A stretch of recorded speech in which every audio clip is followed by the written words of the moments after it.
I stood frozen in the doorway of my childhood home, watching my brother Marcus throw his head back in laughter as he delivered what he thought was the joke of the century.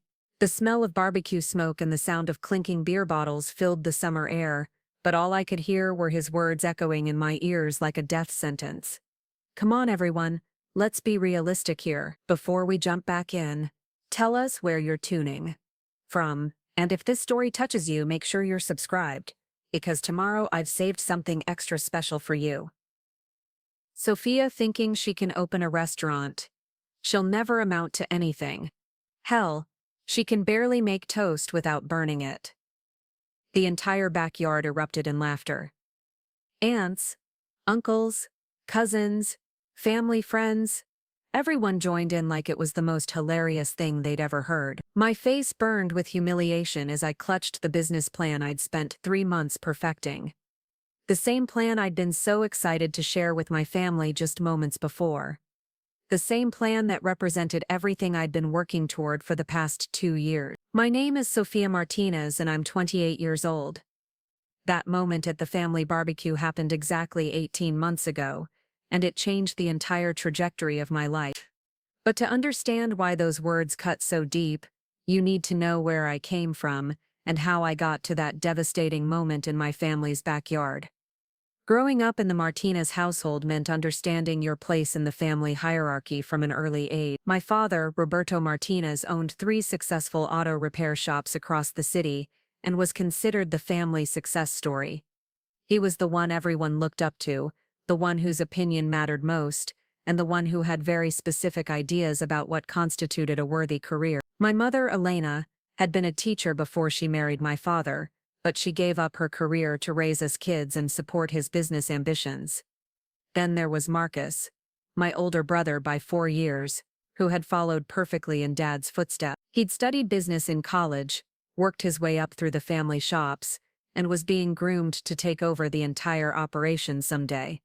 Marcus was everything my parents wanted in a son: ambitious, practical, and completely dedicated to expanding the Martinez automotive empire. He had a house in the suburbs, a wife named Jennifer who worked as a dental hygienist, and twin boys who were the absolute pride and joy of my parents' lives.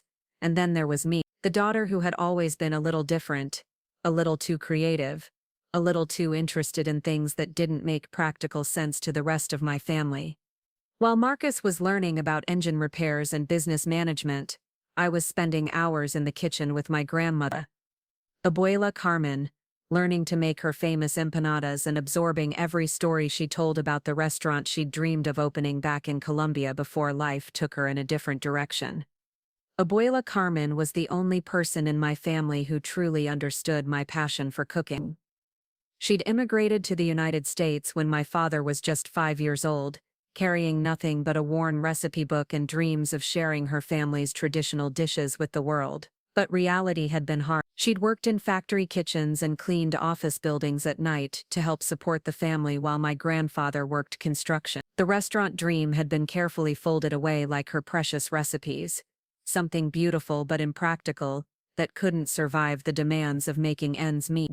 When I was little, maybe 7 or 8 years old, I would spend entire Saturday afternoons in her tiny kitchen, standing on a wooden stool so I could reach the counter while she taught me to fold dough and balance spices. Her hands, weathered from years of hard work, would guide mine as we shaped masa into perfect little crescents. She would tell me stories about the restaurant she'd envisioned, with bright yellow walls covered in family photos and the scent of fresh arepas drawing people in from the street. Misha, she would say, using the affectionate Spanish term that always made me feel special. Cooking is not just about feeding the body, it's about feeding the soul, about bringing people together, about keeping our culture alive. Never let anyone tell you that's not important work. Those words became my foundation, even as the rest of my family seemed to forget the dreams that had once burned so brightly in our grandmother's heart. My parents were proud of what they'd built, and rightfully so. The auto shops provided a good living, steady work, and the kind of practical success that immigrant families often prioritize above all else. But somewhere along the way, they'd started viewing anything outside of that practical framework as frivolous or risky. I tried to fit into their expectations for a while.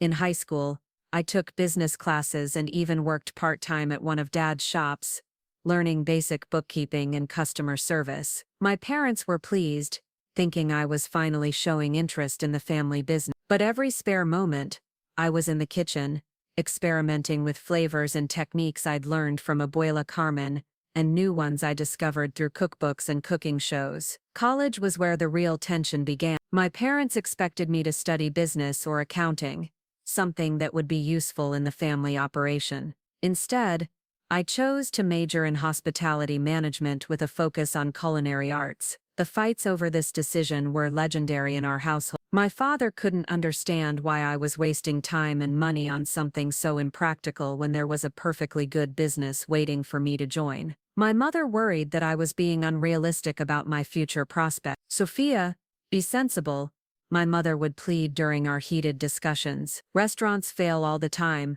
It's too risky, too unpredictable. You need something stable, something secure. Look at your brother. He has a plan, a future that makes sense." Marcus, of course, sided with our parents completely. He never missed an opportunity to point out statistics about restaurant failure rates, or to remind me that cooking was a nice hobby, but not a career for someone who wanted financial security. His comments were always delivered with a patronizing smile, as if he was trying to save me from my own foolish dreams. "I'm just looking out for you, sis," he would say whenever I called him out on his lack of support. "Someone has to be the realistic one here." The only person who continued to encourage my culinary ambitions was Abuela Carmen. Even as her health began to decline during my college years, she would still light up whenever I told her about new techniques I was learning or dishes I was perfecting. She made me promise to never give up on the dream she'd been forced to abandon, to carry forward the traditions and flavors that connected us to our heritage. "You have the gift, Mia," she told me during one of our last conversations before she passed away during my senior year. "Your hands know how to create magic with food. Don't let fear or other people's limitations stop you from sharing that magic with the world." Her death hit me harder than I'd expected. She'd been my anchor, the one person who understood that my dreams weren't just about personal ambition, but about honoring our family's history and culture. Without her encouragement, the criticism from the rest of my family felt even more isolating and discouraging. After graduation, I took a job as an assistant manager at a mid-level restaurant downtown, telling myself it was just temporary while I figured out my next steps. The work was demanding and often thankless. I dealt with difficult customers,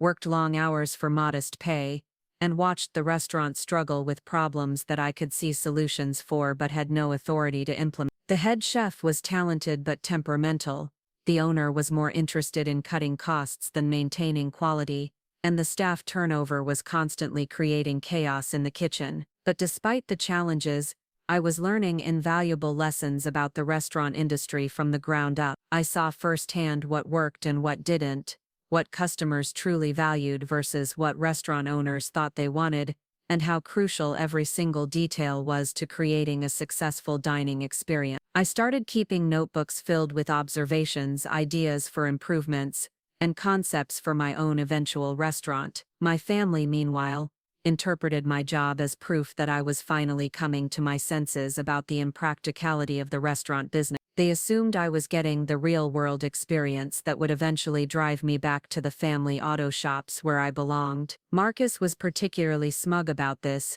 frequently asking how my restaurant phase was going and when I planned to come work for something stable. "I told you the restaurant business was tough," he would say whenever I mentioned a particularly difficult day at work. "There's still time to change direction, you know.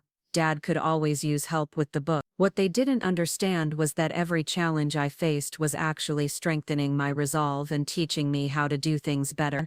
Every mistake I witnessed, every customer complaint I handled, every crisis I helped navigate was building my knowledge and confidence about what my own restaurant would look like someday. I started spending my days off visiting other restaurants, analyzing their menus, their service styles, their atmospheres. I took notes on everything from the lighting and music choices, to the way servers interacted with customers and how long it took for food to arrive at table. I was building a comprehensive understanding of the industry that went far beyond just knowing how to cook.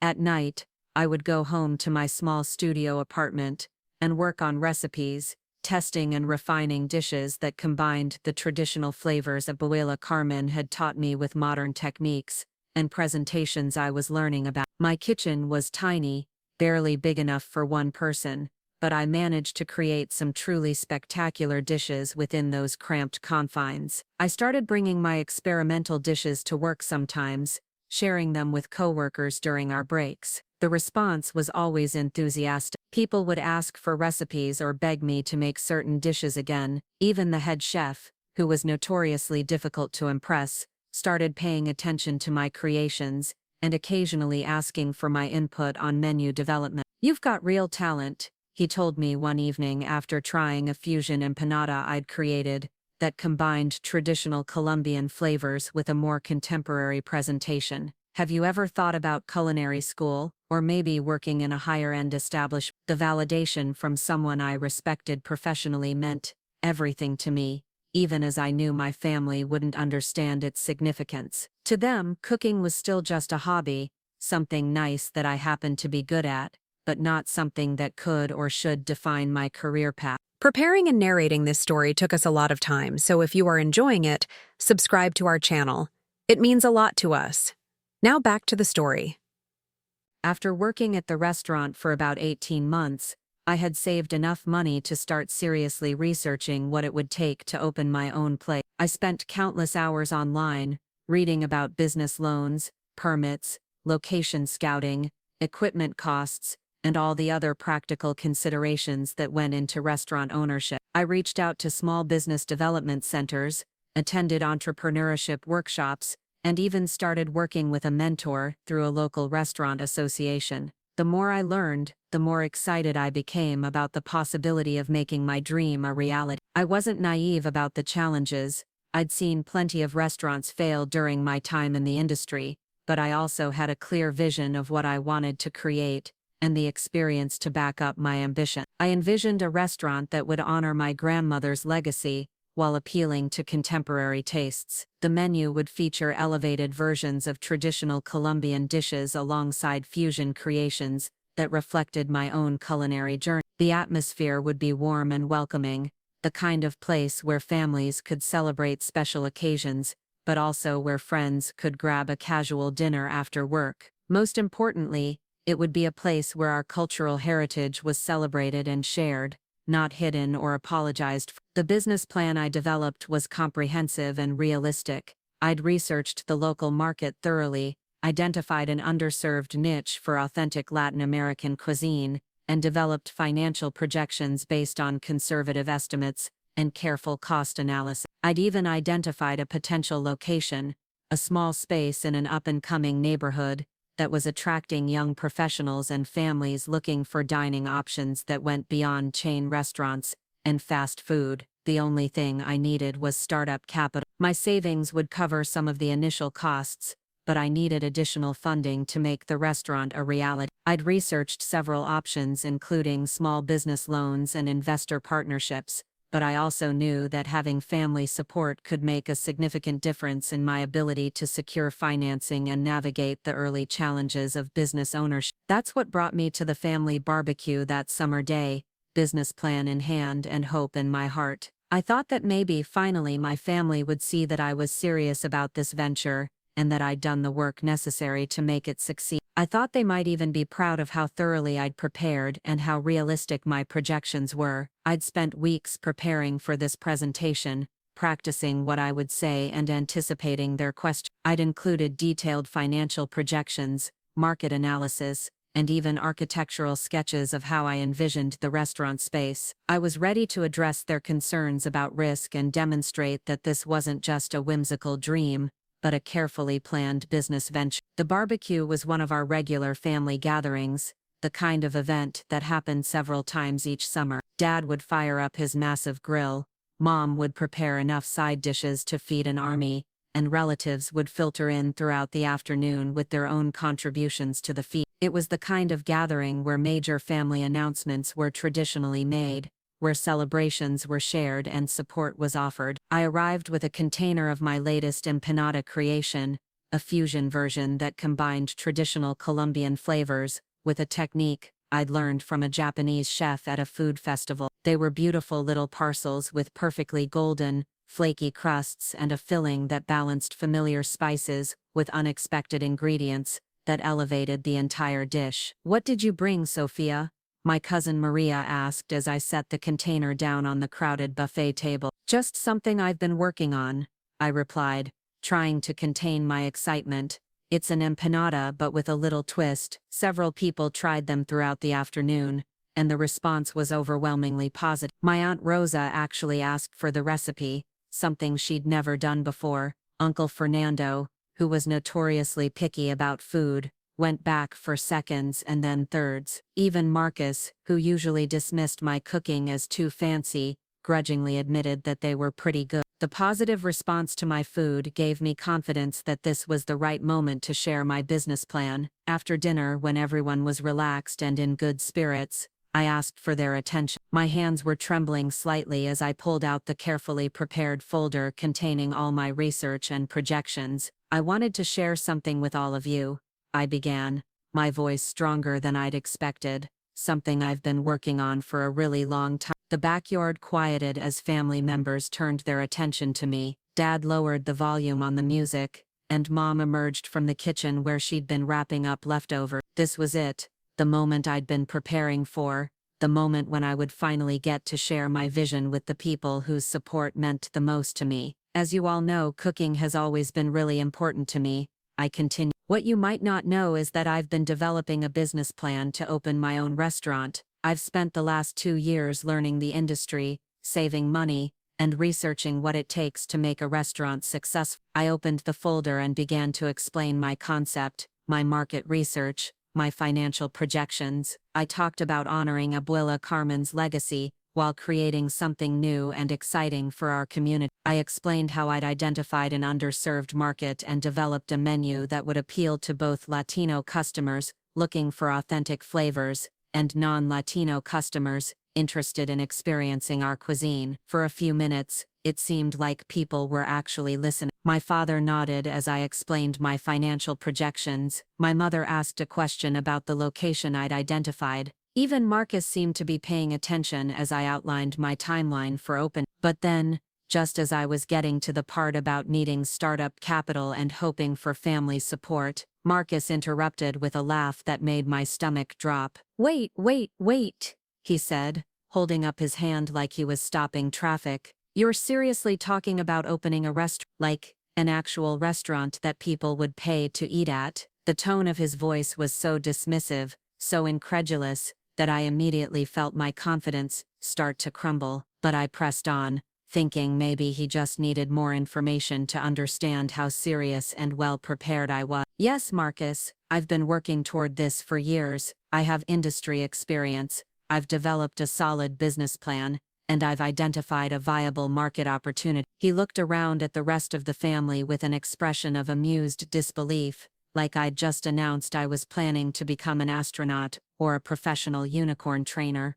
"Come on everyone, let's be realistic here," he said, his voice getting louder and more theatrical. "Sofia thinking she can open a restaurant, she'll never amount to anything. Hell, she can barely make toast without burning it." The joke about the toast was a reference to an incident from when I was 12 years old, when I'd accidentally burned some bread while I was distracted by a phone call. It was the kind of family story that gets told and retold until it becomes mythology, growing more exaggerated with each telling. In Marcus's version, I was apparently completely incompetent in the kitchen, despite the fact that I'd just served a room full of people who had raved about my empanadas. But facts didn't matter in that moment. What mattered was that Marcus had found a way to reduce all my preparation, all my experience, all my carefully laid plans to a punchline, and worse, everyone was laughing along with him. The laughter felt like physical blows. Each chuckle, each knowing look, exchanged between family members,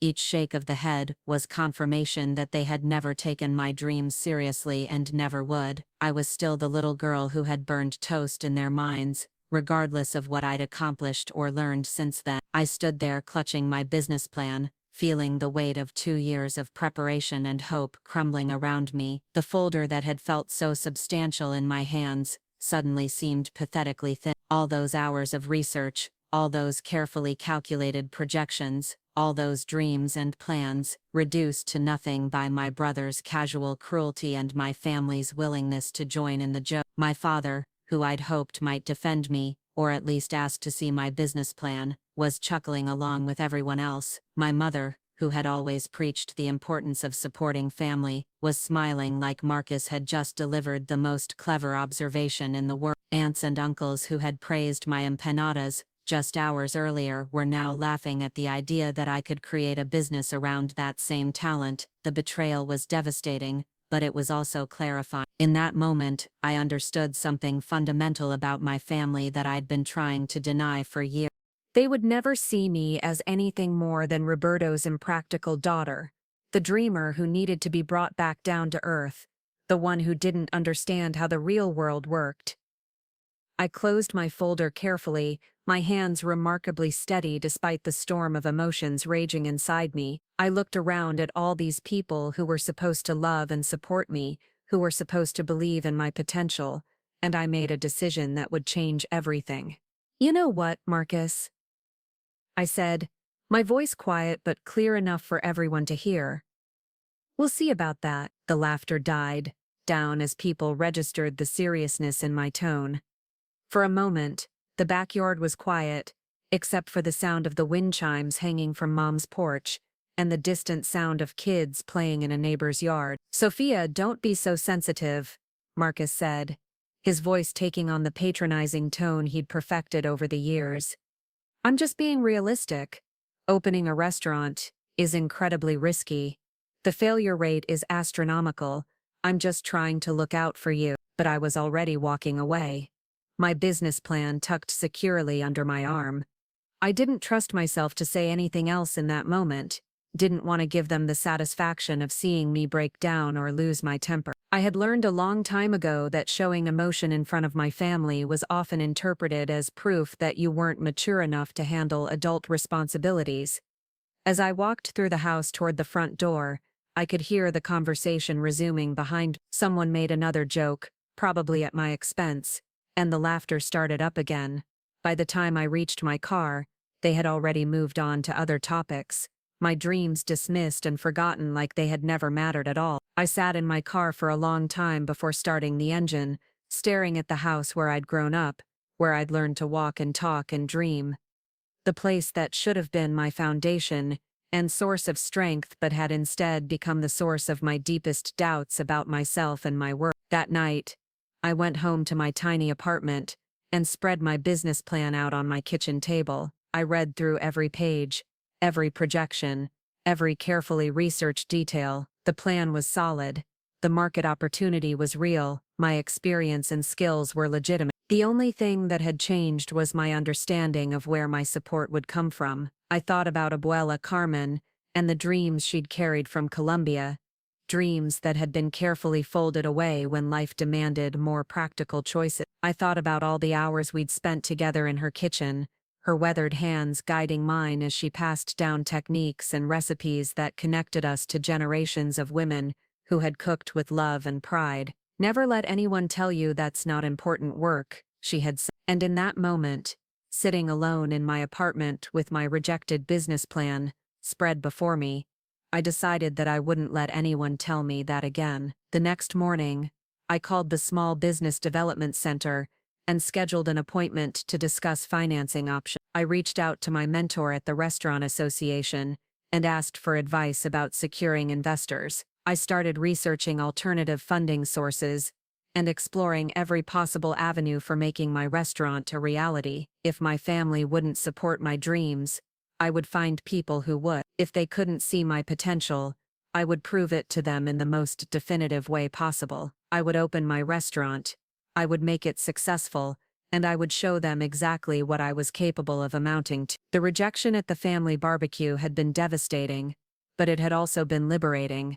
For the first time in my life, I was free from the burden of trying to make my dreams fit into their narrow definition of success. I could pursue my vision without worrying about their approval or their doubts. That summer day had started with hope and ended with heartbreak, but it had also planted the seeds of a determination that would drive everything I did for the next 18 months. My brother thought I would never amount to anything, but he was about to learn just how wrong he could be. The girl who had once burned toast was about to become the woman who would buy the most successful restaurant in town, and she was going to do it with or without her family's support. The Monday morning after the barbecue disaster, I woke up with a clarity I hadn't felt in years. The sting of humiliation was still fresh, but underneath it burned something much more powerful: pure, unfiltered determination. I made myself a strong cup of coffee, sat down at my kitchen table with my laptop, and began what would become the most intense 18 months of my life. My first stop was the Small Business Development Center downtown. Sarah Chen, the counselor I'd spoken with briefly a few months earlier, welcomed me into her cramped office with its motivational posters and stacks of entrepreneurship guides. When I explained what had happened at the family gathering, her expression shifted from professional sympathy to something that looked almost like excitement. "You know what, Sophia?" she said, leaning forward in her chair. "Sometimes the best motivation comes from people who underestimate us. Let's prove them wrong."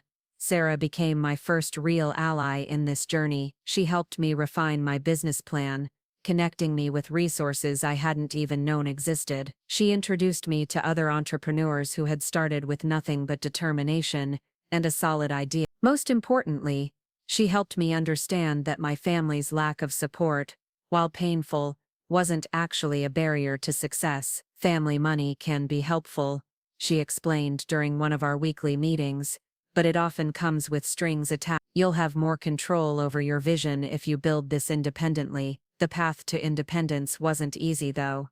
Traditional bank loans required collateral I didn't have, and a business history I was still building. My savings account, while respectable for someone my age, was nowhere near enough to cover the startup costs of a restaurant. I needed to get creative, and fast.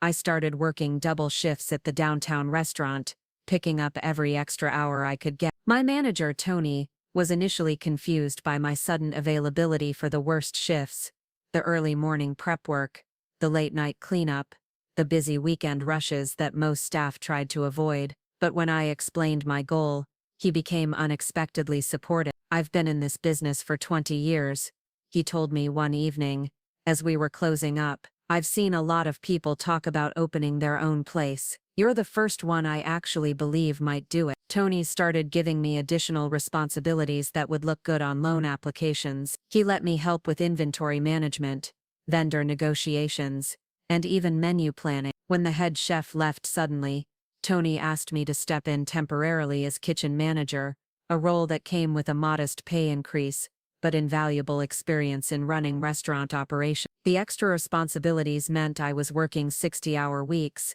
but every exhausting day brought me closer to my goal. I was learning things they don't teach in hospitality management courses: how to handle supply chain disruptions, how to manage difficult staff members, how to maintain quality standards under pressure. Most importantly, I was building a track record of actual restaurant management experience. During my rare free hours, I was researching every possible funding avenue. I applied for small business grants, targeted at women entrepreneurs and minority-owned businesses. I investigated micro-loan programs and explored the possibility of finding private investors. I even looked into restaurant-specific funding programs that I'd discovered through industry publications. The rejection letters started arriving within a few weeks. "Thank you for your interest, but we cannot approve your application at this time. Your business lacks the established credit history required for this program. We have decided to pursue other investment opportunities." Each rejection stung, but I filed them away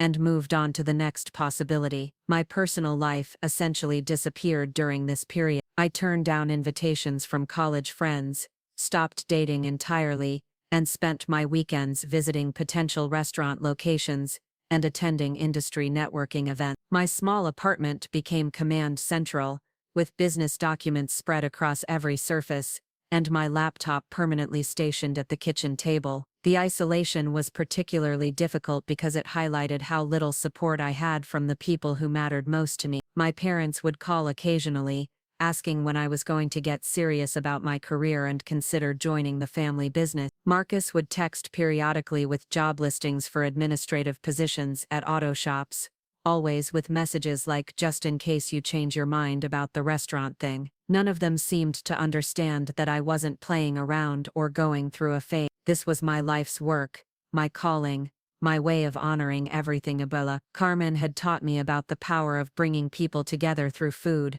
Their continued dismissal only fueled my determination to prove them spectacularly wrong. 6 months after the barbecue incident, I had a breakthrough. A local business incubator program accepted my application for their competitive entrepreneurship accelerator. The program provided mentorship, networking opportunities, and access to a pool of angel investors who specialized in funding promising startups. More importantly, it validated that my business concept was viable and my preparation was thorough. The other entrepreneurs in the program came from diverse backgrounds: tech startups, retail concepts, service businesses, but we quickly bonded over the shared experience of building something from nothing. For the first time since starting this journey, I was surrounded by people who understood the consuming passion required to turn an idea into reality. My mentor through the program was Elena Rodriguez, a successful restaurateur who had built a small empire of upscale Mexican restaurants across the state. Elena was tough, demanding, and absolutely brilliant at dissecting business models and identifying potential problems before they became disasters. "Your concept is solid," she told me after reviewing my business plan during our first meeting. "Your experience is relevant, your market research is thorough, and your financial projections are realistic. The question is whether you have the stamina for what comes next." What came next was the most intensive business education I could have imagined. Elena pushed me to refine every aspect of my concept, from the menu pricing to the staff training protocols. She made me practice my investor pitch until I could deliver it flawlessly under any circumstance. She connected me with suppliers, contractors, and other industry professionals who could help bring my vision to life. Most importantly, Elena helped me understand that opening a restaurant wasn't just about having great food and good intention. It was about creating a sustainable business model that could weather the inevitable challenges of the hospitality industry. She shared stories of restaurants that had failed despite having excellent chefs, and others that had succeeded even with mediocre food because they understood their customers and managed their operations effectively. "Passion will get you started," she explained during one of our weekly sessions. "But systems and smart business practices will keep you going when passion isn't enough." Under Elena's guidance, I developed standard operating procedures for every aspect of restaurant operations. I created detailed job descriptions and training protocols for staff positions. I researched point-of-sale systems, inventory management software, and accounting platforms that would help me track every aspect of the business. By the time I completed the accelerator program, I had transformed from someone with a dream and a plan into someone with a comprehensive blueprint for success. The program culminated in a pitch competition where participants presented their business concepts to a panel of potential investors. I spent weeks preparing my presentation, practicing in front of mirrors and fellow entrepreneurs until every word felt natural and confident. The night of the competition, I wore my best dress and carried the same folder that had held my business plan at the family barbecue, but this time it contained 18 months of additional research, planning, and validation. When my turn came to present, I spoke with a confidence I had never felt before. I explained my concept clearly and passionately, backed up every claim with solid data, and answered the investors' questions with the kind of detailed knowledge that only comes from true expertise. When I finished, the room was silent for a moment before the questions began. "What makes you think you can succeed where so many restaurants fail?" asked one investor, a stern-looking man who had built his fortune in real estate. "Because I understand both the creative and business sides of this industry," I replied without hesitation. "I've worked in restaurant operations for over 3 years. I've identified an underserved market segment, and I've developed systems to ensure consistent quality and profitability. Most restaurant failures come from poor planning or inadequate capital. I've addressed both of those issues. How do you plan to differentiate yourself in a crowded market?" asked another investor. "By offering authentic Colombian cuisine with modern presentation and exceptional service," I explained. There are currently no restaurants in this city serving high-quality Latin American food in an upscale casual environment. I'm not trying to compete with fast casual chains or fine dining establishments. I'm creating a new category that serves customers who want something between those options. The questions continued for nearly 30 minutes, covering everything from my marketing strategy to my staffing plans to my expansion timeline. I answered each one with the kind of detail and confidence that reflected the depth of my preparation. When it was over, I felt like I had given the performance of my lifetime. 3 days later, Elena called with news that would change everything. 2 investors from the panel wanted to meet with me about potential funding. One was Maria Santos, who had built a successful chain of family restaurants throughout the Southwest. The other was David Kim, who specialized in funding minority-owned businesses in emerging markets. The meetings with both investors went better than I had dared to hope. Maria was particularly impressed with my understanding of Latino food culture and my plans for honoring traditional recipes, while making them accessible to a broader audience. David was drawn to my business model and the comprehensive market research I had conducted. "I've seen a lot of restaurant pitches," Maria told me during our second meeting. "Most entrepreneurs focus on the food and forget about the business. You clearly understand both sides of the equation." After weeks of due diligence, negotiations, and legal paperwork, I had secured the funding I needed to make my restaurant a reality. The investment was structured as a combination of loans and equity partnership, giving me the capital I needed while allowing me to maintain majority ownership and control over the business operations. With funding secured, I could finally start the process of bringing my restaurant to life. The first major decision was location, and after months of searching, I found the perfect space in the Riverside district, an up-and-coming neighborhood that was attracting young professionals and families looking for dining options beyond chain restaurants. The space had been a failed sushi restaurant, which meant it already had most of the kitchen infrastructure I needed. The dining room was larger than I had initially planned for, but Elena convinced me that having room to grow was better than being constrained by a space that was too small. The rent was slightly higher than my original budget,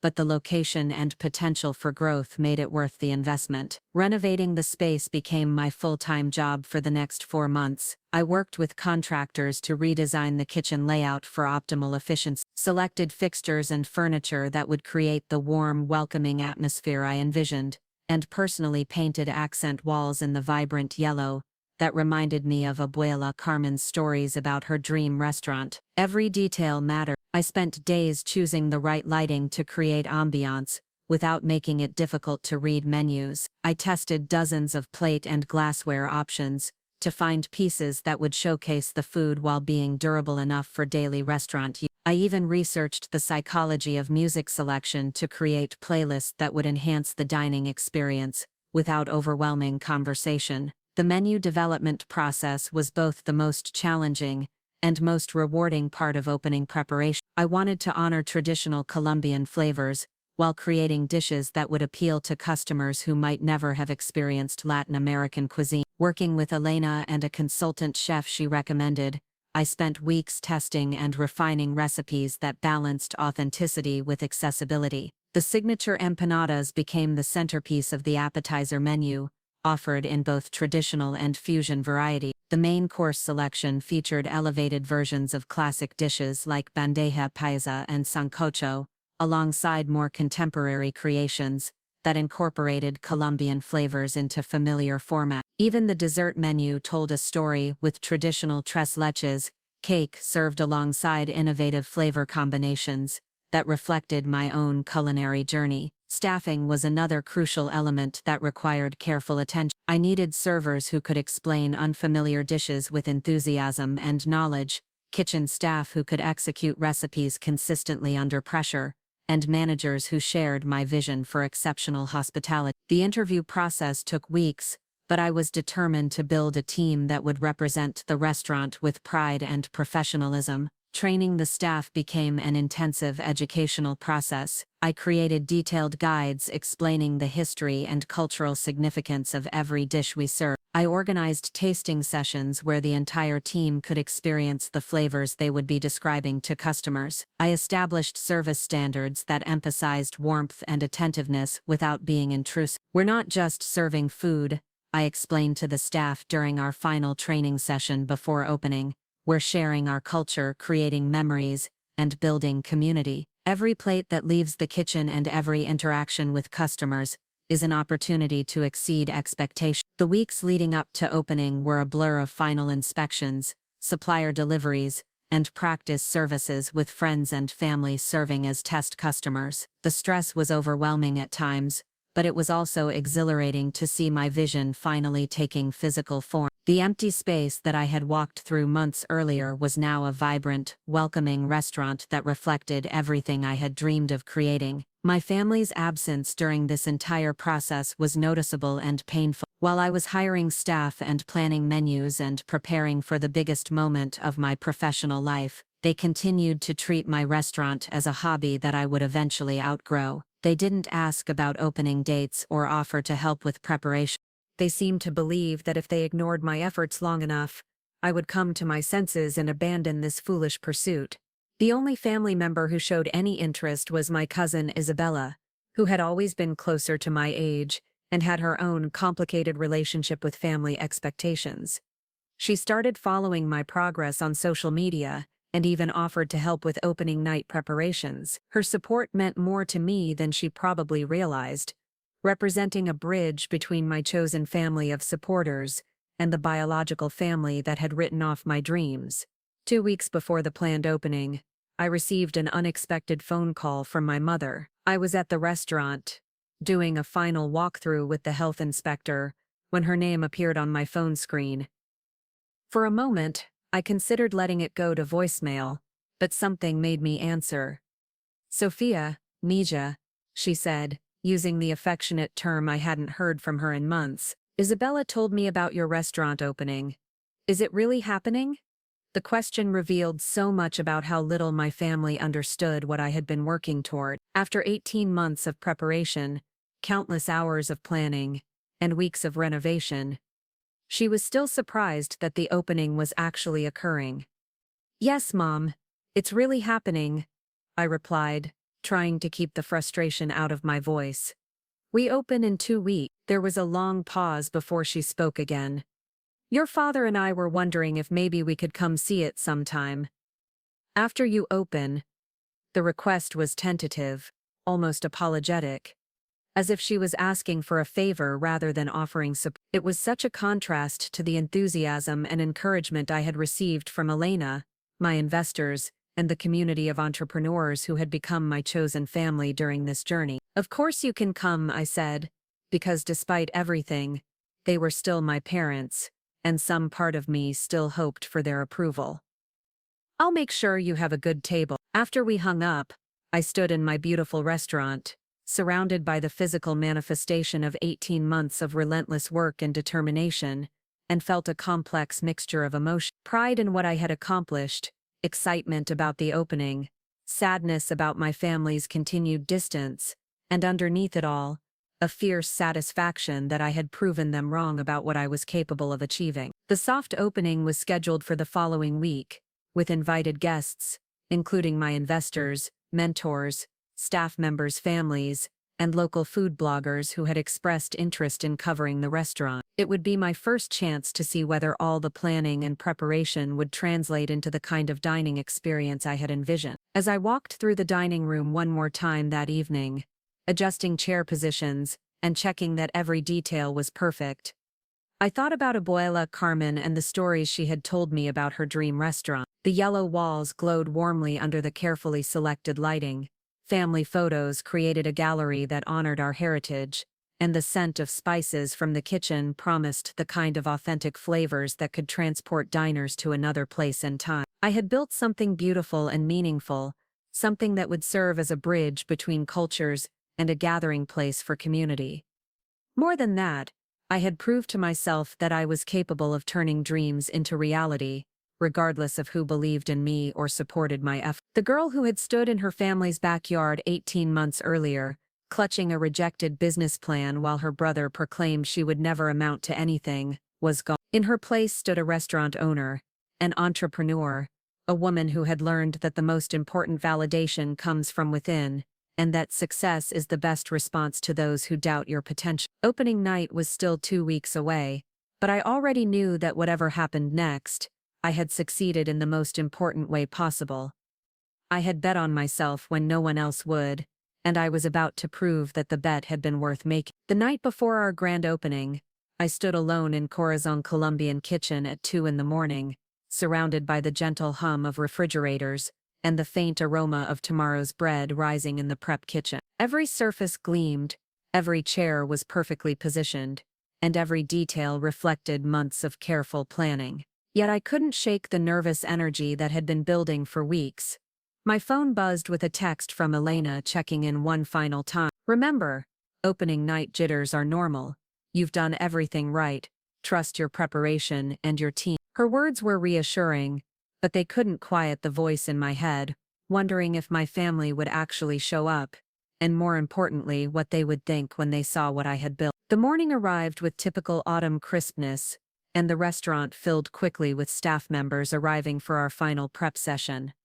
Carlos, my head chef, had been with me since the 3rd week of hiring, and his calm confidence in the kitchen had become one of my greatest assets. Maria, my front-of-house manager, had 15 years of experience in upscale casual dining, and an intuitive understanding of how to make guests feel welcomed and valued. "Everything's ready, Sofia," Maria said as we did our final walkthrough together. "The servers know the menu inside and out, the kitchen has prepped perfectly, and the dining room looks absolutely beautiful." She was right.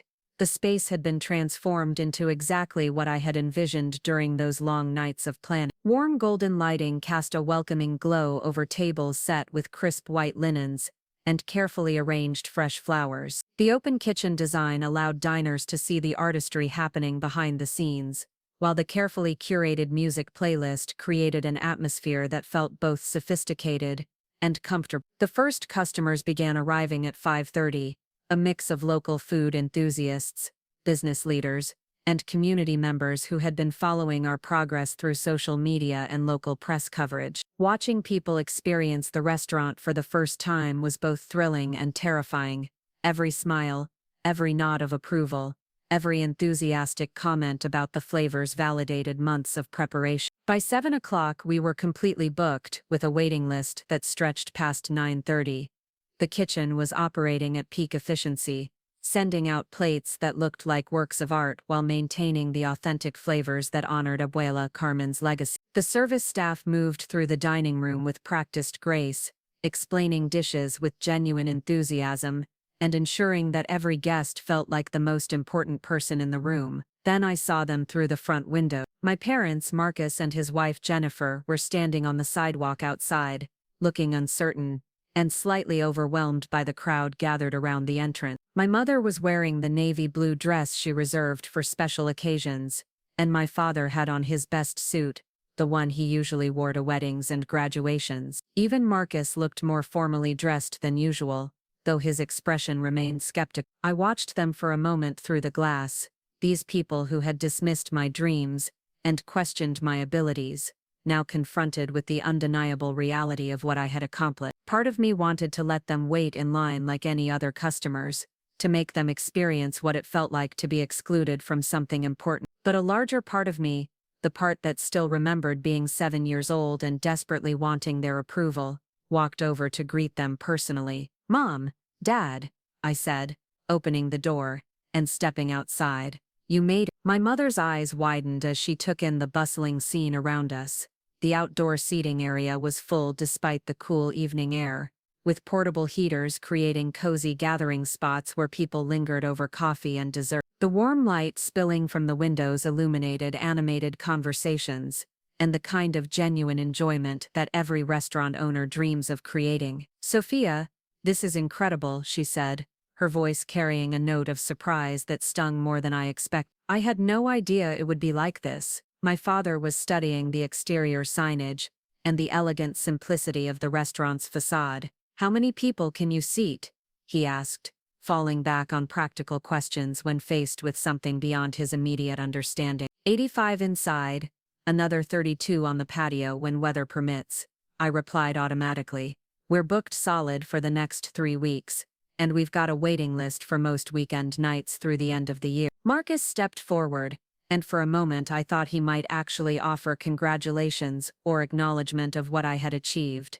Instead, he looked around with the critical eye of someone determined to find flaws. Seems pretty busy for a first night. Hope you can maintain this level of service when the novelty wears off. His comment was delivered with a smile, but the underlying skepticism was unmistakable. Even confronted with obvious success, he couldn't bring himself to offer genuine support or admit that he had been wrong about my potential. "Let me show you to your table," I said, deciding not to engage with his negativity on what should have been a celebration. "I've reserved the corner booth so you can see the entire dining room." Leading them through the restaurant was surreal. These were the people who had laughed at my business plan, who had dismissed my dreams as unrealistic, who had consistently underestimated my capability. Now they were walking through the physical manifestation of everything they had said I couldn't achieve, surrounded by the sight and sound of a thriving business built on the foundation they had considered worthless. The corner booth offered a perfect view of the restaurant's operation. From there, they could see the open kitchen where Carlos orchestrated the evening service with balletic precision, the dining room, where servers attended to guests with the kind of warm professionalism I had insisted upon during training, and the bar area where our mixologist crafted cocktails that incorporated traditional Colombian ingredients in innovative ways. "The menu looks very My mother paused, searching for the right word as she studied the carefully designed pages. Professional. It was such a backhanded compliment, as if she had expected something amateur or thrown together. The menu had been designed by a local artist and printed on high-quality paper that felt substantial in your hand. Every dish description balanced accessibility with authenticity, explaining unfamiliar ingredients without talking down to diners. "Would you like me to recommend some dishes?" I offered, slipping into the host role that had become second nature over the past few weeks of training and preparation. We settled on a selection that would give them a good overview of the menu's range, from traditional empanadas to more contemporary fusion dishes that showcased my culinary creativity. I excused myself to check on other tables and coordinate with the kitchen, but I found myself glancing over at their booth throughout the evening, trying to gauge their reaction. My father seemed genuinely impressed with the food, though he kept making comments about portion sizes and pricing that revealed his continuing focus on the practical aspects of the business rather than the culinary artistry. My mother was more enthusiastic, asking Jennifer detailed questions about flavors and ingredients with the kind of curiosity she hadn't shown about my cooking in years. Marcus, predictably, was the most reserved. He ate everything on his plate but offered minimal commentary, as if admitting the food was exceptional would somehow validate decisions he had criticized. When Maria stopped by their table to check on their experience, I watched him ask pointed questions about our supplier relationships and cost management, approaching the restaurant as a business challenge rather than a creative achievement. The evening progressed with the kind of smooth efficiency that comes from thorough preparation and excellent teamwork. Despite serving more covers than we had ever attempted during our practice runs, the kitchen maintained consistent quality and time. The service staff handled the pressure with grace, and the dining room buzzed with the kind of energy that indicates guests are having genuinely memorable experience. Around 9 o'clock, as the dinner rush was beginning to wind down, local food critic Sofia Martinez arrived with a photographer from the city's alternative weekly newspaper. I had met Rebecca several times during community events, and she had expressed interest in featuring Corazon Colombian Kitchen in an upcoming review. Seeing her in the restaurant on opening night, taking notes and photos while clearly enjoying her meal, felt like external validation of everything we had worked to achieve. When I finally had a chance to return to my family's table for an extended conversation, they were finishing dessert and seemed to be in the middle of a heated discussion that stopped abruptly when I approached. "Everything was delicious, mi Gia," my mother said quickly,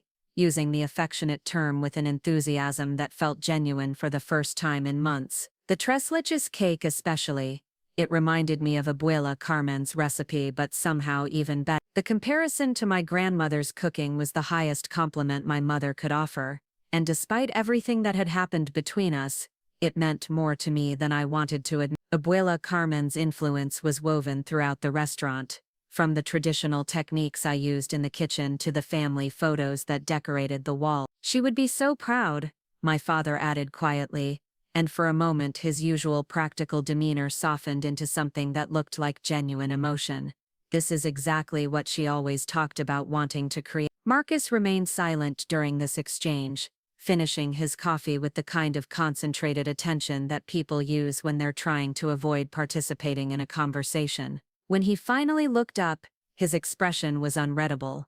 "So what's your plan for expansion?" she asked, as if success was only meaningful if it led to bigger and more ambitious projects. "One location is nice, but real money in the restaurant business comes from developing multiple sites." The question revealed so much about how he viewed the world. For Marcus, the restaurant's value lay primarily in its potential for financial growth, rather than its cultural significance or the personal satisfaction of bringing a dream to life. He couldn't understand that the success of this single location represented something far more important than the foundation for a business empire. "Right now, I'm focused on making this restaurant the best it can possibly be," I replied carefully. "Building a strong reputation, developing a loyal customer base, and creating the kind of dining experience that people want to share with friends and family." "That's smart," Jennifer interjected, speaking up for the first time since they had arrived. "My cousin opened 3 pizza places in 2 years and ended up losing everything because he expanded too fast. Quality first, growth second." Her comment created an awkward silence, as it directly contradicted Marcus's implication that I should be thinking bigger and more aggressive. I appreciated her support, even though I suspected it might create tension in their marriage later. As the evening wound down and the last dinner guests settled their checks, my family prepared to leave. The restaurant had exceeded every expectation I had dared to hold for opening night. We had served nearly 200 covers without a single major mistake, received overwhelmingly positive feedback from guests, and created the kind of authentic atmosphere that would encourage repeat visits. "Thank you for coming," I said, as they gathered their coats and prepared to face the cool night air. "It means a lot to have family here tonight." My mother hugged me with more warmth than she had shown in months. "We're proud of you, Sofia. This is really something special." My father shook my hand with the kind of formal gesture he used for important business occasions, but his grip was firm, and his smile seemed genuine. "You've built something impressive here. I can see why people are talking about it." Marcus was the last to say goodbye, and his farewell was characteristically complicated. "Good luck with everything," he said, offering a handshake that felt more like a business transaction than a familial gesture. "I hope you can keep this momentum going." Even his well wishes carried an undertone of skepticism, as if he expected the restaurant's success to be temporary or unsustainable. But as I watched them walk away into the night, I realized that his opinion no longer had the power to diminish my sense of accomplishment. I had built something beautiful and successful with or without his approval. The cleanup process after closing took nearly 2 hours, but the staff's energy remained high throughout. Everyone understood that they had been part of something special, a perfectly executed opening night that would set the tone for everything that followed. Carlos emerged from the kitchen grinning and covered in flour, reporting that the evening had gone even more smoothly than our best practice runs. "We killed it tonight," Maria said, as we counted the till and reconciled the evening's receipt. "I've worked a lot of opening nights, and I've never seen one go this well." The numbers backed up her enthusiasm. We had exceeded our projected covers by 15%, while maintaining the high check averages that would be crucial for long-term profitability. More importantly, the guest feedback had been overwhelmingly positive, with several diners asking about making reservations for return visits before they had even finished their meal. I drove home that night through empty streets, processing the complex emotions of a day that had been simultaneously triumphant and emotionally exhausting. The restaurant was a success by every measure that mattered. The food was exceptional, the service was polished, the atmosphere was exactly what I had envisioned, and the community response had been more enthusiastic than I had dared to hope. Yet my family's reaction had been a reminder that some people would never be able to fully appreciate what I had accomplished. Their surprise at the restaurant's sophistication and success revealed how little they had understood about my capabilities and vision. Even faced with undeniable evidence of my achievement, Marcus remained unable to offer genuine congratulations or admit that he had been wrong about my potential. Over the following weeks, Corazon Colombian Kitchen settled into the rhythm of successful restaurant operation. Word of mouth brought new customers every night, and repeat diners became familiar faces who created the kind of community atmosphere I had always envisioned. Local food bloggers and social media influencers discovered us, sharing photos and reviews that expanded our reach beyond the immediate neighborhood. The most meaningful validation came from unexpected sources. An elderly Colombian woman named Rosa Gutierrez became a regular customer, always requesting the same corner table where she would order empanadas and café con leche, while reading letters from family back home. One evening she asked to speak with me personally. She said, taking my hands in hers with the kind of maternal gesture I hadn't experienced since Abuela Carmen's death. This place reminds me of home in the best way. You've captured something real here, something that honors our culture while making it accessible to everyone. Her words meant more to me than any professional review or business accolade possibly could. This was exactly what I had hoped to achieve, creating a bridge between cultures, a place where tradition and innovation could coexist, where people could experience the warmth and generosity that defined Colombian hospitality. The restaurant's success also attracted attention from the broader business community. Elena introduced me to other successful entrepreneurs who were impressed with how quickly we had established ourselves as a destination, rather than just another dining option. The investors who had believed in my vision when it was still just numbers on a business plan were thrilled with the early returns on their investment. But perhaps the most satisfying development was hearing through mutual friends and social media that Marcus had been telling people about his sister's restaurant, with what sounded almost like pride. He still hadn't called to congratulate me directly or acknowledge that he had been wrong about my potential, but the fact that he was associating himself with my success felt like a small victory. 6 weeks after opening, Rebecca Martinez's review was published in the Alternative Weekly under the headline, Corazon Colombian Kitchen, a love letter to family and food. The review was everything I could have hoped for, praising both the authenticity of the traditional dishes and the creativity of my fusion creations. She particularly highlighted the restaurant's role in expanding the city's culinary landscape and introducing diners to flavors they might never have experienced otherwise. Sofia Martinez has created something special in Corazon Colombian Kitchen, the review concluded. This isn't just a restaurant, it's a cultural ambassador, a family gathering place, and a testament to the power of following your dreams, even when others question your vision. The review brought a surge of new customers and cemented our reputation as one of the city's most exciting new dining destinations. Local television stations requested interviews, food magazines wanted to feature our recipes, and other entrepreneurs reached out for advice about opening their own culturally focused restaurants. But the most meaningful recognition came 3 months after opening, when the Columbia Cultural Center asked me to cater their annual fundraising gala. The event would host nearly 300 people, including diplomats, business leaders, and prominent members of the Colombian American community. It was exactly the kind of high-profile opportunity that could establish Corazon Colombian Kitchen as the premier destination for authentic Colombian cuisine in the region. Preparing for the gala required weeks of planning in coordination with my team. We developed a specialized menu that would showcase our capabilities while honoring the cultural significance of the event. The logistics were complex, requiring us to transport and serve high-quality food for hundreds of people, while maintaining the standards that had made our restaurant successful. The evening of the gala, as I watched diplomats and community leaders enjoying empanadas and sancocho while discussing the importance of cultural preservation and celebration, I thought about the journey that had brought me to this moment. 18 months earlier, I had stood in my family's backyard while my brother proclaimed that I would never amount to anything. Now, I was catering one of the most important Colombian cultural events in the city.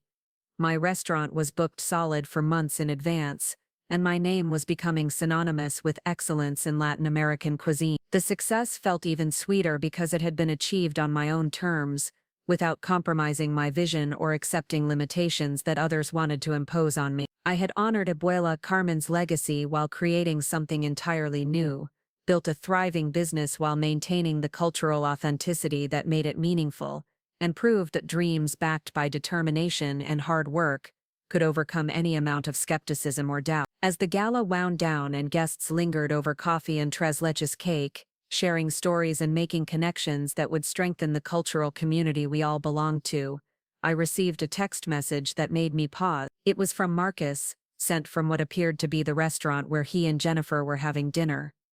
Saw the article about the gala catering in tonight's paper. Impressive stuff. Maybe we should talk soon. The message was brief and characteristically guarded, but it represented something that had seemed impossible just months earlier.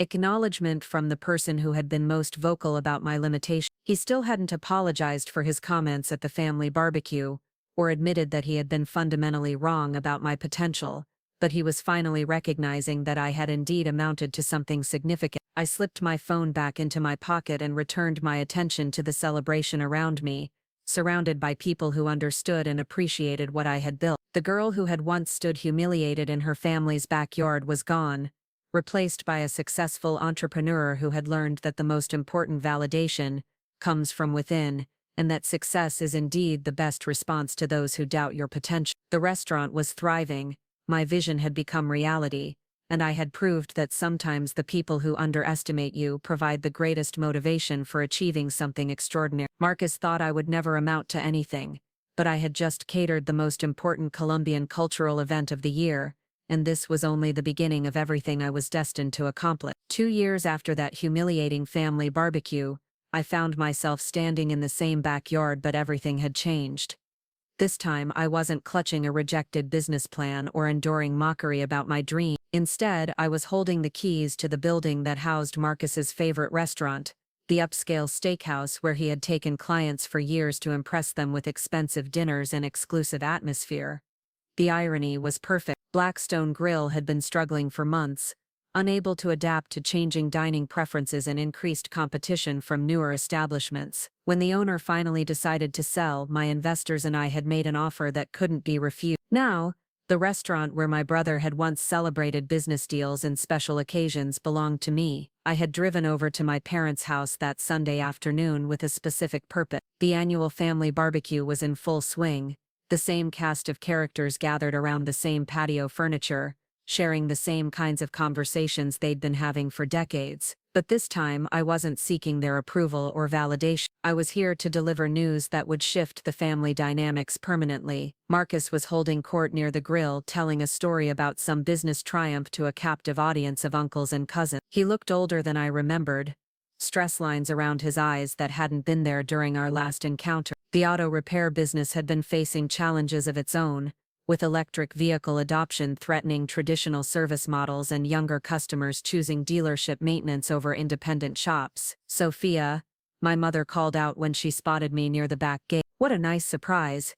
We weren't expecting you today." The genuine warmth in her voice was a stark contrast to the polite tolerance she had shown during my restaurant's opening night. Corazon Colombian Kitchen's continued success had gradually shifted her perspective on my career choices, though she still seemed surprised by each new milestone I achieved. "I had some news to share with everyone," I said, accepting her hug and noting how her embrace lingered longer than it had in years. "Thought it might be worth celebrating." My father looked up from the cooler where he was retrieving drinks, his expression curious. Ever since the restaurant had been featured in a regional magazine as one of the year's best new establishments, he had started asking more questions about the business and showing genuine interest in my achievements. "Good news, I hope?" he asked, offering me a cold beer with the kind of casual inclusion that had once been reserved for Marcus and the other men in the family. "Very good news," I confirmed, accepting the drink and surveying the gathering.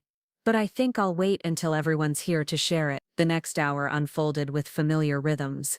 Aunts discussed their children's accomplishments, uncles debated sports and politics, and the younger generation clustered around devices and conversations that occasionally merged with the adults' activity. I found myself observing the dynamics with the detached perspective of someone who no longer needed to fight for position within the family hierarchy. Isabella approached me while I was helping my mother arrange side dishes on the buffet table. My cousin had become one of my strongest family supporters, frequently bringing friends to the restaurant and sharing our success stories on social media with genuine pride. "You look like someone with a secret," she observed, bumping my shoulder playfully. "What's the big news you're planning to drop on this unsuspecting crowd?" You'll find out soon enough, I replied with a smile that probably gave away more than I intended. Let's just say it involves a certain someone getting a taste of their own medicine. Isabella's eyes widened with understanding and anticipation. She had been present during the original barbecue disaster 2 years earlier, and had witnessed Marcus's cruel dismissal of my dreams. The prospect of witnessing some form of cosmic justice clearly delighted her. As the afternoon progressed, I noticed Marcus glancing in my direction occasionally with an expression that suggested he was trying to figure out why I seemed so confident and relaxed. Our interactions since the restaurant's opening had been minimal but civil, characterized by the kind of polite distance that develops between family members who acknowledge each other's existence without actually connecting. He had never apologized for his comments at the barbecue or admitted that he had been wrong about my potential. Instead, he had simply begun mentioning my sister's restaurant in social situations when it served his purposes, as if he had always been supportive of my endeavor. The selective memory was typical Marcus, rewriting history to avoid accountability while still benefiting from association with my success. When my father called for everyone's attention to make his traditional mid-barbecue toast, I decided the moment had arrived. The family gathered in a loose circle around the patio, drinks raised and faces turned expectantly toward the patriarch who always marked these occasions with a few words about family and gratitude. Before Dad speaks, I interjected, stepping forward with the kind of confidence that had become second nature over the past 2 years. I wanted to share something with all of you. The circle shifted to focus on me, curious expressions replacing the routine attention they had been prepared to give my father's familiar remarks. Marcus looked particularly alert, as if sensing that whatever I was about to announce might somehow affect him directly. As you all know, Corazon Colombian Kitchen has been incredibly successful since we opened, I began, letting the words settle over the group. We've been booked solid, we've received amazing reviews, and we've become a real destination for people throughout the region. Nods and murmurs of agreement rippled through the gathering.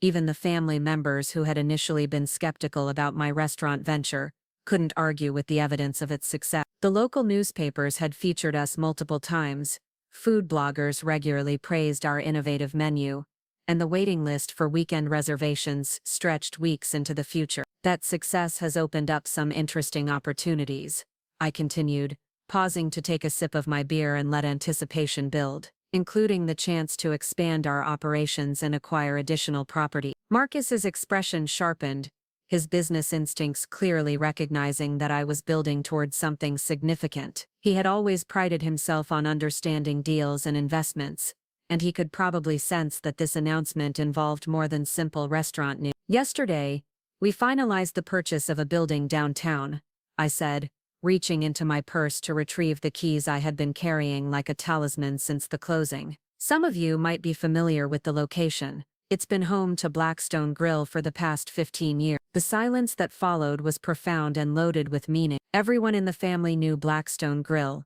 the expensive steakhouse where Marcus had taken dates during college, where he had celebrated his engagement to Jennifer, where he had hosted dinners for important clients who needed to be impressed with his success and sophistication. Marcus's face went through a fascinating series of transformations as the implications of my announcement sank in. Disbelief gave way to comprehension, which was quickly followed by something that looked suspiciously like embarrassment mixed with anger. "You bought Blackstone?" Jennifer asked, her voice carrying a note of amazement. "That place has been an institution forever.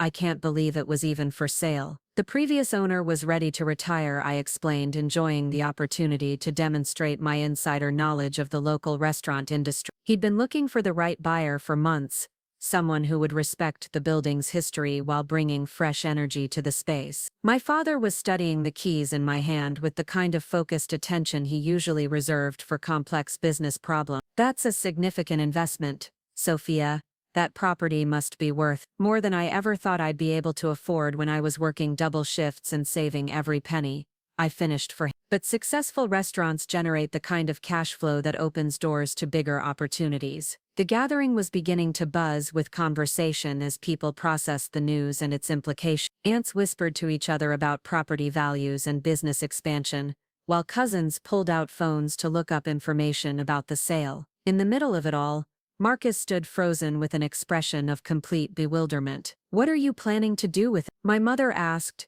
her tone suggesting she was still trying to fully comprehend the magnitude of what I had accomplished. We're going to renovate and rebrand it as the second location for Corazon Colombian Kitchen. The space is perfect for our concept, and the downtown location will allow us to serve a different market while maintaining the neighborhood atmosphere that's made our first restaurant so successful. The business explanation was accurate but incomplete. The real motivation for the purchase had been much more personal and satisfying. When I learned that Blackstone Grill was struggling and might be available for acquisition, I couldn't resist the poetic justice of owning the establishment where Marcus had spent years playing the role of successful businessman. "That's incredible, Sofia," Isabella said, breaking the shocked silence with enthusiastic applause. "2 restaurants, you're building an empire." Her excitement was infectious, and soon other family members were offering congratulations and asking questions about the renovation timeline and grand opening plan. The mood shifted from stunned surprise to genuine celebration, with people eager to associate themselves with my expanding success. But Marcus remained conspicuously quiet throughout the congratulations, his expression cycling between disbelief and something that might have been respect. When the initial excitement died down and conversations began to fragment into smaller groups, he approached me with the kind of careful deliberation he usually reserved for difficult negotiations. "Can we talk privately for a minute?" he asked, nodding toward the side yard where we could have a conversation without the entire family listening in. I followed him away from the patio, curious about what he might finally be ready to say after 2 years of carefully avoiding any real acknowledgement of my success. The side yard was quieter, with only the distant sounds of family conversation and the ambient noise of a suburban Sunday afternoon. Marcus stood with his hands in his pockets, looking out toward the street as if gathering his thoughts or working up the courage to say something difficult. When he finally turned to face me, his expression was more vulnerable than I had seen since we were children. "I owe you an apology," he said simply, the words coming out in a rush as if he was afraid he might lose his nerve. "What I said at the barbecue 2 years ago was wrong. It was cruel, and it was completely unfair to you." The apology was more direct and genuine than anything I had expected from him. Marcus had always struggled with admitting mistakes or showing vulnerability, qualities that served him well in business but complicated his personal relationship. "I was jealous," he continued, meeting my eyes with obvious difficulty. "You were pursuing something you were passionate about, something creative and meaningful, while I was just following the path that had been laid out for me. When you talked about your dreams, it made me realize I didn't have any of my own." This level of self-reflection was unprecedented for Marcus, and I found myself genuinely surprised by his candor. The brother who had dismissed my ambitions and mocked my business plan was revealing insecurities and regrets I had never suspected he possessed. "The auto shops are struggling," he admitted, confirming what I had suspected based on industry trends and occasional comments from family members. "Electric cars, changing customer preferences, competition from dealerships. Everything Dad built is becoming obsolete, and I don't know how to adapt." The vulnerability in his voice was striking, and for a moment I saw him not as the arrogant older brother who had crushed my dreams, but as someone facing his own professional challenges and uncertain future. The revelation recontextualized many of his past behaviors, suggesting that his dismissal of my restaurant plans might have been projection as much as genuine skepticism. "I'm proud of what you've accomplished," he said, the words coming out with visible effort. "And I'm sorry it took me this long to say it. You were right to pursue your dream, and I was an ass for not supporting you." The apology was everything I might have wanted to hear 2 years earlier when his approval still mattered enough to influence my sense of self-worth. Now, standing in the side yard as a successful business owner who had proven herself beyond any doubt, I realized that his validation was no longer necessary for my happiness or confidence. "Thank you for saying that," I replied, surprising myself with how genuinely I meant it. "I appreciate the apology, and I'm sorry you're dealing with challenges in your own business." We stood in comfortable silence for a moment, 2 siblings who had found a way to acknowledge each other's struggles and successes, without the competitive dynamic that had defined our relationship for decades. It wasn't a complete reconciliation, but it felt like the beginning of something healthier and more authentic. "So Blackstone Grill," Marcus said finally, a rueful smile playing at the corners of his mouth. "You realize that was my favorite restaurant, right? The place where I proposed to Jennifer." I couldn't help but laugh at the cosmic irony of the situation.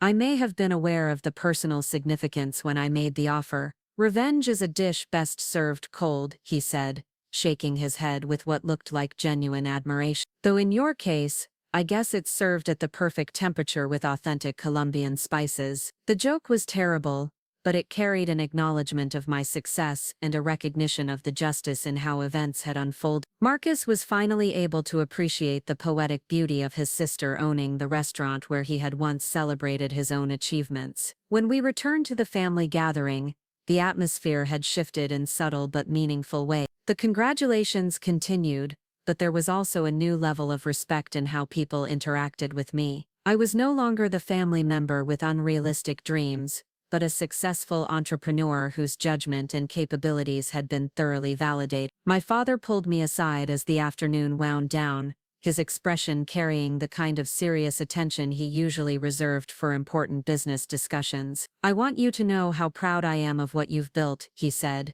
his voice carrying genuine emotion. "Your mother and I didn't understand what you were trying to accomplish, but we should have trusted your vision." The acknowledgement more than I had expected, representing a fundamental shift in how my parents viewed my career choices and capability. They had spent years encouraging me to pursue more practical options, but my success had forced them to reconsider their assumptions about risk, reward, and the value of following your passion. As I drove home that evening, I reflected on the strange journey that had brought me from humiliation to triumph in the span of just 2 years. The girl who had stood in this same backyard clutching a rejected business plan was gone, replaced by someone who had learned that the most important validation comes from within, and that success really is the best response to those who doubt your potential. The restaurant empire I was building honored Abuela Carmen's legacy while creating something entirely new. I had proved that dreams backed by determination